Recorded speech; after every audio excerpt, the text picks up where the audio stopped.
And I now give the floor to the representative of the United States. You have the floor. Thank you, Madam President. And thank you, SRSG Swan, for your insights today and your leadership of MONUSCO at this important time. MONUSCO has long played a critical role in the DRC, and we greatly appreciate our close cooperation on many fronts.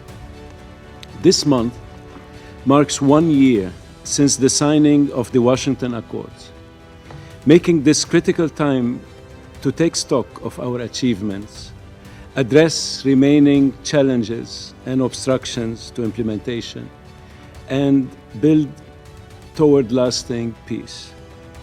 Despite progress, the parties continue to fall short on their obligations.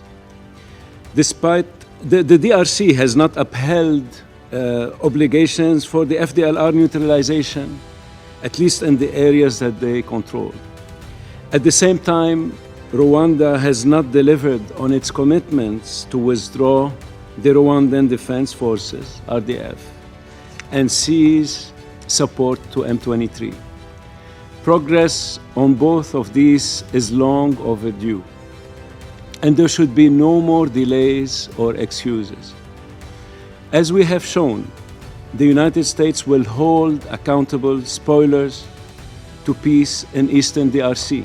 For example, in March, we sanctioned the RDF for actively supporting, training, and fighting alongside M23. And just yesterday, we sanctioned a network working in coordination with M23 to illegally smuggle minerals from Eastern DRC to Rwanda. Our message to the parties is clear. Abandon the dangerous pursuit for a military solution to this conflict and commit fully and immediately to the agreed frameworks for peace. Continued inaction or obstruction by the parties will result in more accountability measures. And this need for action towards peace is true, not only with regard to the Washington Accords, but also for the concurrent track of talks between the DRC and M23 that have been taking place in Qatar and Switzerland.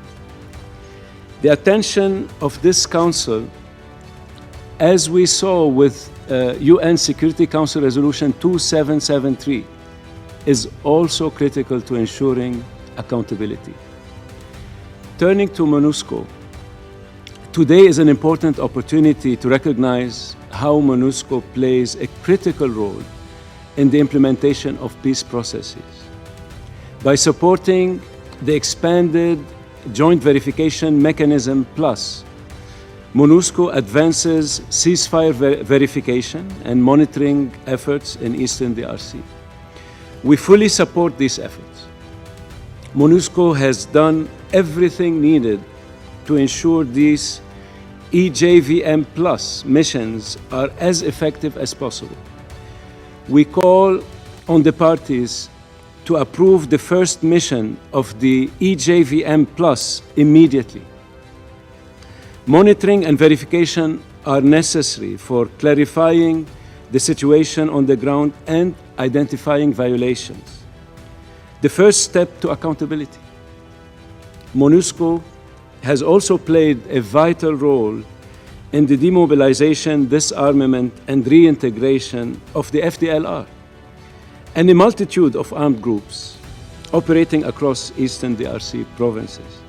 Such DDR processes are vital to ending the cycle of violence on the ground. Protection of local populations through armament and mobilization has the opposite effect.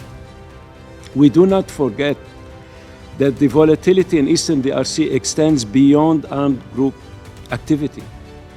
The foreign terrorist organization ISIS DRC continues a brutal pattern of violence and abuses. In fact, it has become the second most violent ISIS affiliate globally. We appreciate MONUSCO's continued assistance alongside other forces in backing the offensive against this terrorist organization. Finally, we recognize MONUSCO's vital support for the Ebola outbreak response.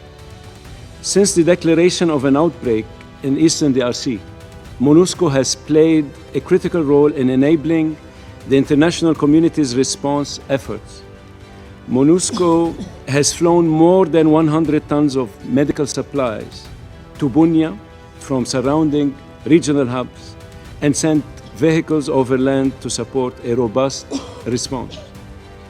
Peacekeepers are disinfecting community gathering places, implementing community awareness campaigns, and securing health operations in disease epicenters. We thank them for these essential efforts. It is worth noting that MONUSCO is effectively deploying this support despite continued barriers to humanitarian access and delivery in this region, namely the continued closure of Goma and Kavumu airports. MONUSCO's continued support is greatly appreciated. From helping to coordinate between humanitarian organizations and armed actors, to protecting health workers and medical facilities, to providing helicopter transport for evacuations and deliveries. The mission works tirelessly to ensure the humanitarian access discussed in the April Montreux meetings is implemented and respected so that medical teams and supplies can move freely across all areas.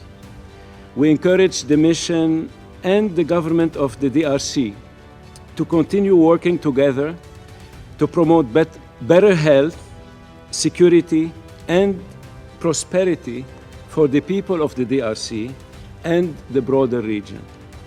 The United States remains committed in our efforts to ensure progress towards sustained peace. Thank you.